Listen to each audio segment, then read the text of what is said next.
Fidèles amis et internautes de Esaü Télévision, bonjour à vous, bon réveil matinal et bienvenue sur Fona Souba, votre rendez-vous matinal d'information et de divertissement sur Esaü Télévision. Très heureux de vous retrouver encore une fois ce matin, à suivre d'un instant à l'autre Boulou Info avec Elisabeth Iladia.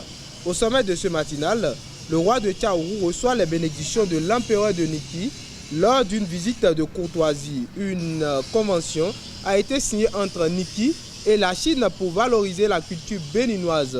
L'Afrique du Sud marque l'histoire en prenant la présidence du G20. Dans la Minute Sport de ce matin, les 10e journées de la Ligue Pro ont démarré ce week-end, notamment avec la défaite de Beki FC et la victoire des Cavaliers de Niki. Les Léopards Dames s'imposent à la CAN Handball Kinshasa Dames 2024.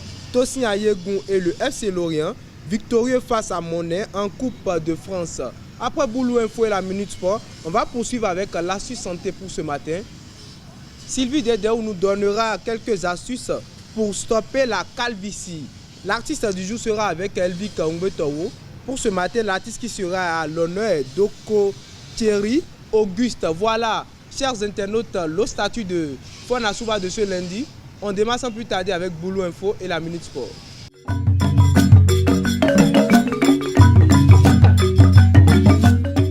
Elisabeth Iladia, bonjour. Bonjour Moïse. Et ce lundi? Ça va? Boulou Info, c'est avec vous. C'est exact. Bonjour à toutes et à tous et bienvenue dans Boulou Info. Le vendredi 29 novembre 2024, le roi de Tchaourou, Sounoussourou Boukoudoari, Ado II, a rendu une visite de courtoisie à l'empereur de Niki, Sero Tourou Tukusari. Accueilli avec tous les honneurs, il a reçu les bénédictions et conseils de l'empereur pour un règne paisible et prospère. L'empereur a également réaffirmé son soutien au nouveau roi et invité les populations à l'accompagner dans ses projets. Ce 28 novembre 2024, à Cotonou, une convention a été signée entre le maire de Niki, Roland Lafia Joseph, et l'ambassadeur de Chine pour la valorisation culturelle. Ce partenariat prévoit la construction d'un monument emblématique pour promouvoir l'identité de la cité impériale, berceau de la civilisation Batonou et Bou. La cour impériale de Niki, représentée par son premier ministre Sina Dounwirou, a soutenu cette initiative lors de la cérémonie. Le 1er décembre, l'Afrique du Sud assume officiellement la présidence du G20 sous le thème Solidarité, Égalité et Durabilité. Après 3 pays du Sud global, elle devient le premier pays africain à diriger ce forum économique qui représente 85% du PIB mondial. Une présidence historique qui durera 1 an. Ce dimanche, à l'occasion de la journée mondiale de lutte contre le VIH-Sida, la Centrafrique fait face à une progression inquiétude du virus parmi les jeunes. Pour y remédier, le Comité national de lutte contre le VIH-Sida mène des campagnes de sensibilisation dans les écoles, les lieux publics et les quartiers de Bangui. L'objectif est de fournir des informations actualisées sur la prévention des infections sexuellement transmissibles et du VIH-Sida. C'est tout pour Boulou Info de ce matin. Merci de l'avoir suivi et à très bientôt. Merci à vous Elisabeth Iladia pour Boulou Info.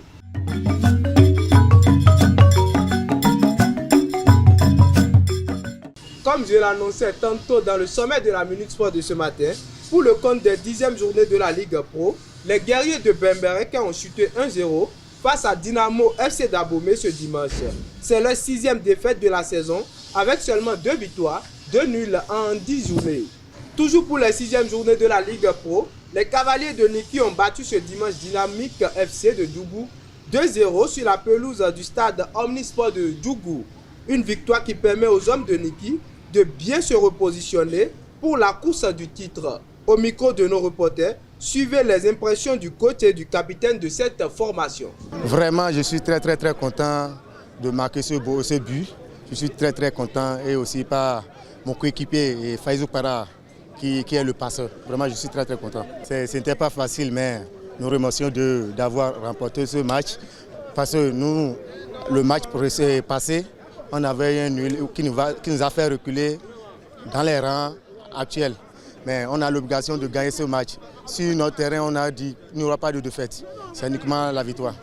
On est content, on est heureux parce qu'on prend 3 points et 2 buts dans notre goal différentiel. Je pense qu'on ne peut qu'être satisfait quand on gagne un match. Mais il faut revoir, peut-être s'il y a certainement des insuffisances dans ce match.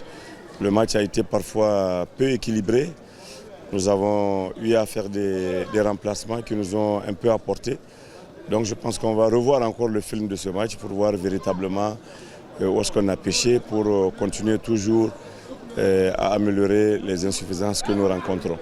Aurelio Bessan, l'ancien attaquant de Sitatunga FC, a signé un doublé pour OIM AC lors de l'ouverture de la saison en D2 gabonaise. Une performance décisive qui a permis à son équipe de s'imposer 4-2.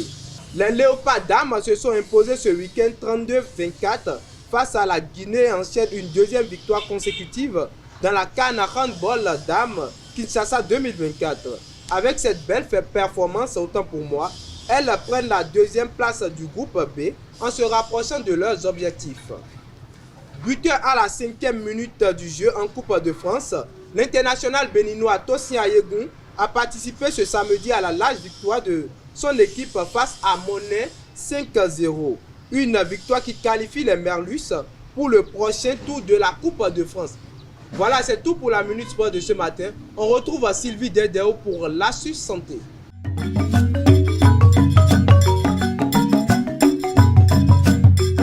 Sylvie Dedeo, bonjour. Là, on est Mouidine, bonjour. Et ce matin? Ça va très bien. L'Asus Santé, c'est avec vous. Bonjour à tous et bienvenue dans votre rubrique Astuce Santé.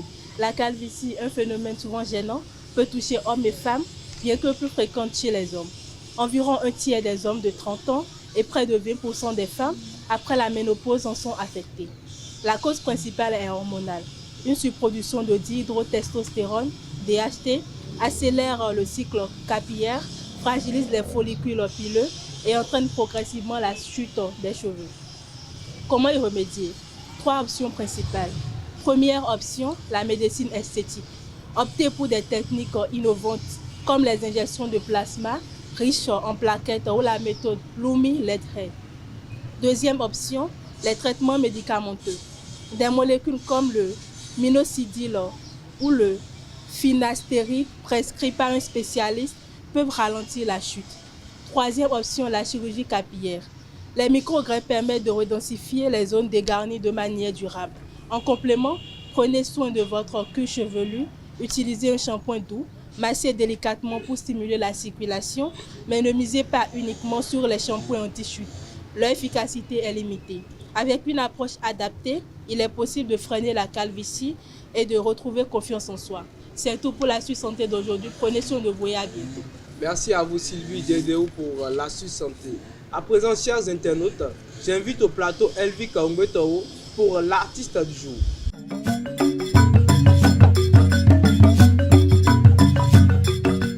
Elvi Kaungwetao, bonjour. Bonjour Moïse. Bien réveillé ce matin? Oui, et de votre côté? Ça va, la pleine forme? La pleine forme. L'artiste du jour, c'est avec vous. Empereur Auguste Tokocheri, de son vrai nom Auguste Mansa, est un talent à l'état pur de la musique urbaine au nord du Bénin, plus précisément dans le département de la Takora. Il a commencé la musique depuis le collège. Il faisait des interprétations lors des journées culturelles et cela est devenu son quotidien puisque c'était une vocation pour lui de devenir artiste. Il chante la culture dans ses chansons et il chante également la vie parce que pour lui, la vie est un cadeau du ciel et ce qui l'amène à sensibiliser ses pairs à travers ses chansons dans plusieurs domaines de la vie. Il s'est lancé le défi de faire des collaborations nationales et internationales et il arrive à se hisser au plus haut niveau de la musique urbaine du Nord. C'est tout pour l'artiste du jour. Merci à vous Elvi Kaungwetao pour l'artiste du jour. Vous restez avec moi. À présent, chers internautes, on suit Parlons-en avec Elvi Kaungwetao et Elisabeth Iladia.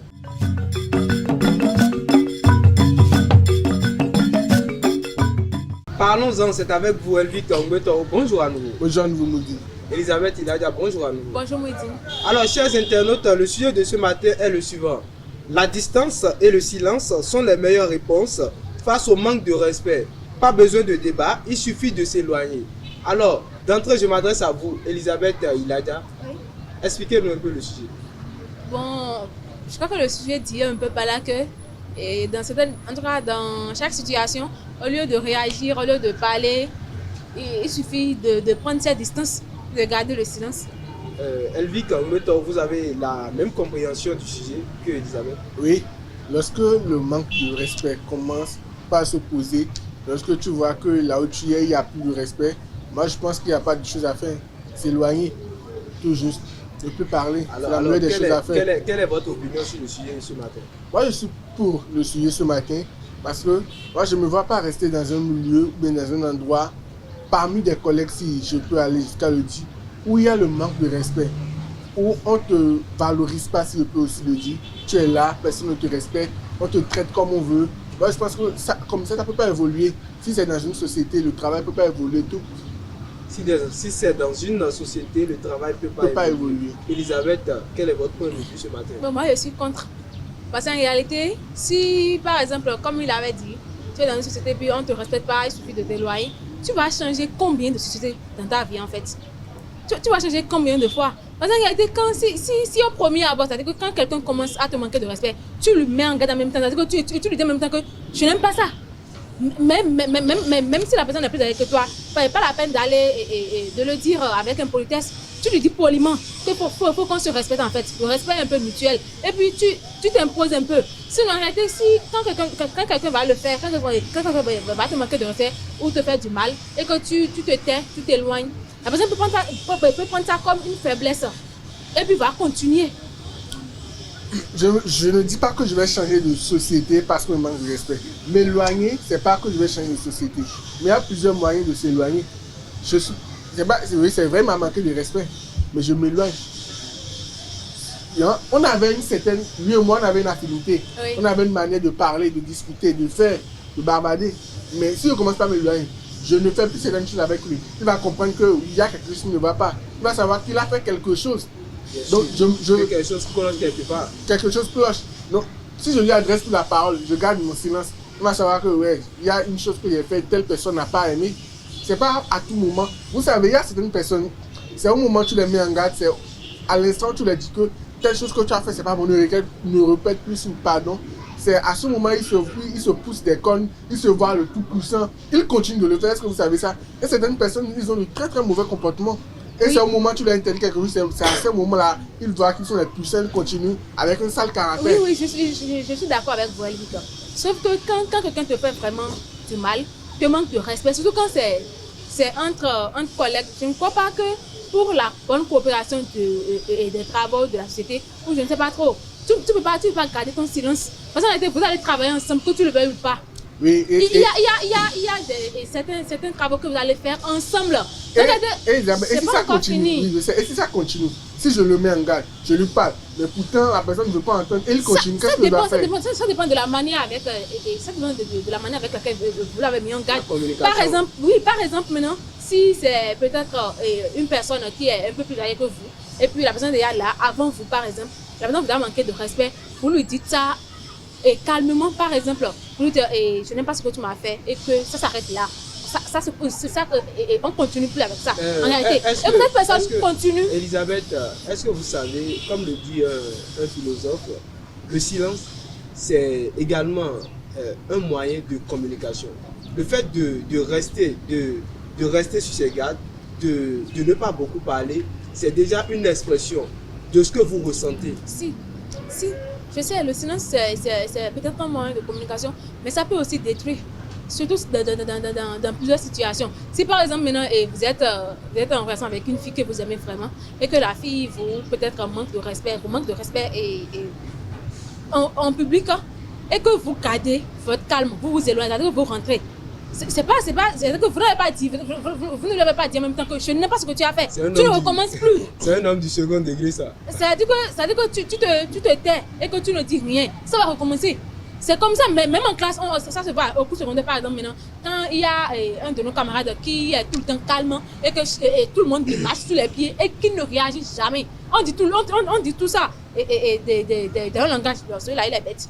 C'est ce qu'on dit tous. On dit ça, même si tu vas là, il va pas réagir. Si votre petite amie, ma petite amie me manque de respect en public, c'est pas crier sur elle en public là. C'est pas l'humilier en public qui veut dire que je suis le plus fort, qui veut dire que je suis l'homme du foyer. Non. Vous êtes sûr que votre petite amie vous manque de respect en public.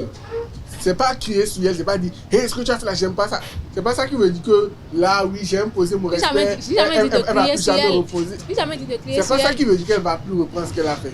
Mais comme je le dis, en public là, moi je préfère m'éloigner, garder mon silence. Arriver à la maison, on va s'expliquer. C'est ça, vous allez parler de ça. Non, mais lui, me crier sur la public, c'est pas ça la bonne chose à faire. Oui, je sais, mais quand vous acceptez que vous allez garder votre silence et puis votre distance, ça veut dire que même à la maison, vous n'allez rien dire. Non, pour ma petite amie, pour ma conjointe, je peux comprendre. Mais vous avez parlé tout à l'heure du cadre où on travaille ensemble dans une société. Vous avez dit aîné, laissons en fait d'aîné, laissons en fait de la personne est là avant moi. Imaginez, la personne et moi, pas le hasard, le destin fait en sorte qu'on trouve stage au même moment. On ne s'est jamais connu, on trouve stage au même moment et c'est vrai qu'il est âgé tout comme moi d'une année ou deux comme ça. Ou bien quelques mois. Et il veut faire le patron. On a trouvé stage ensemble. Et il veut faire le patron, c'est lui qui sur moi parce qu'il est plus âgé. Mais il veut montrer que c'est lui, s'énerve plus que tout le monde. Ah là, c'est vrai que je ne vais pas parler, mais je vais prendre mes distances comme je l'ai dit. Mais il y aura un moment où moi-même je vais montrer que je crie. Moi-même je vais montrer que je suis pas une bonne personne. Elisabeth, s'il vous plaît. Mais pas sur le coup. La distance, c'est pas une faiblesse en soi. Moi je pense que la distance, c'est pas une faiblesse parce que la distance, ça amène le respect aussi.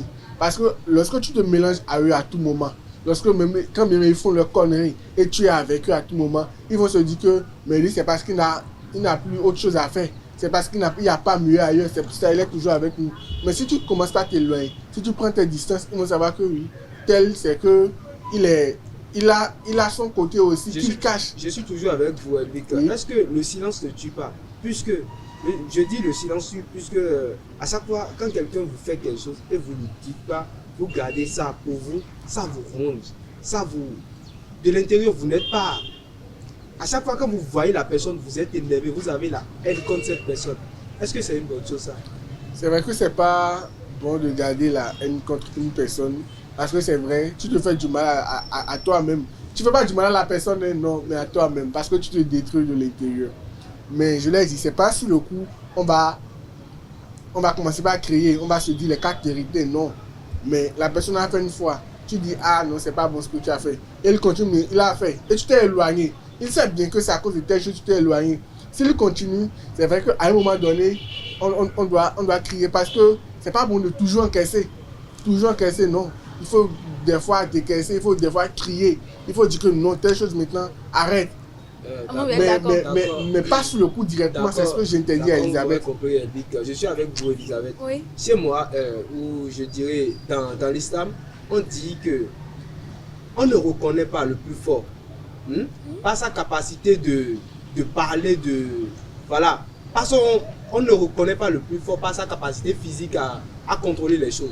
Le plus fort, on ne reconnaît pas sa capacité à calmer ses ardeurs. Mais vous, Elisabeth, ce matin, vous voulez, quand vous faites quelque chose en même temps, vous voulez rendre le coup. Vous voulez parler. Je n'ai pas dit que je vais rendre le coup. Je n'ai pas fini, Elisabeth. Okay. Quand on a un problème, vous voulez vraiment parler en même temps. Ça peut virer au bagarre. Vous en foutez-vous. Oui, parce qu'en réalité, si c'est une personne que je considère vraiment, ça dépend de la situation aussi. Si c'est une personne que je considère vraiment comme peut-être un ami ou soit, en tout cas que je considère dans ma vie, si la personne me fait du mal, je parle sur le champ en même temps. Comme ça, je vais m'éviter et que je n'aurai plus de rancœur envers cette personne. C'est-à-dire que j'ai déjà dit ce qu'il y a dans mon cœur, donc il n'y a plus rien à retenir. Demain, on se voit, on se salue. Mais arrêtez, si jamais je garde le silence, c'est que tu as un peu dépassé les bornes et que peut-être que jamais je ne te pardonnerai. Donc en réalité, moi, je n'aime pas trop garder le silence. Ça dépend des situations. Est-ce que c'est pas un piège, Elvic? Est-ce que c'est pas un piège, Elisabeth? Quand on décide de se vider, de parler comme on est en colère, de se dégager, est-ce que ça ne crée pas de problème? Ça ne crée pas d'ennui aux autres? Puisqu'on finit par dire des choses qu'il ne faut pas dire, des choses déplacées.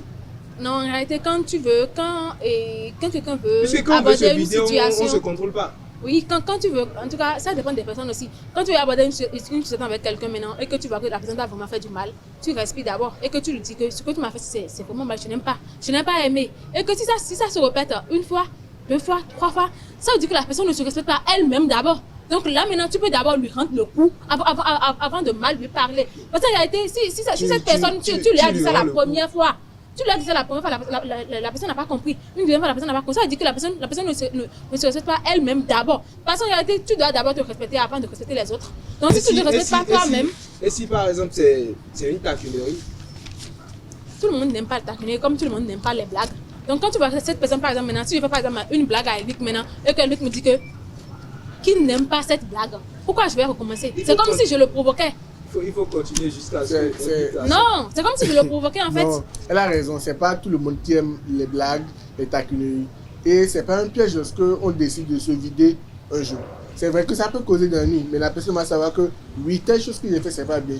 Je pense que je l'ai déjà dit à une personne, une fois, ça m'est arrivé au cours secondaire, second cycle précisément. Vous avez trop de vécu au cours secondaire? Oui, au cours secondaire, trop de vécu. Donc j'étais quelqu'un de calme, je parlais pas en classe, j'étais toujours calme. Donc on pensait que j'étais bête, on pensait que lui il est là, il foutait rien. C'est vrai que j'étais là, je parlais pas calme. Lorsque j'ai un travail à faire, je le fais et c'est fini. Mais il pensait que lui là, il connaît rien, il est bête. Un jour, il y a un gars qui se jouait toujours le gosse de riche. Mais je lui ai montré que je suis calme. Mais en faisant quoi déjà? je peux pas. Mais ok, je vais essayer de résumer l'histoire. On est en classe un jour, il y a une fille qui était à côté de moi, elle se jouait, c'est une fille un peu agitée. Donc elle a parlé avec notre fille, elle a rigolé jusqu'à... Elle s'est couchée comme ça, moi j'étais derrière, donc elle s'est couchée sur moi j'ai fait doucement. Donc la fille a commencé à sourire que elle s'est couchée sur moi j'ai bandé. Donc moi j'étais... Vous voyez, c'est un peu bizarre d'abord. Le truc m'a énervé, mais j'ai dit c'est quoi ça? Et il y a un mec là, il se jouait, le gosse de riz s'est levé, et il voulait toucher mon pantalon pour voir s'il était réellement bandé.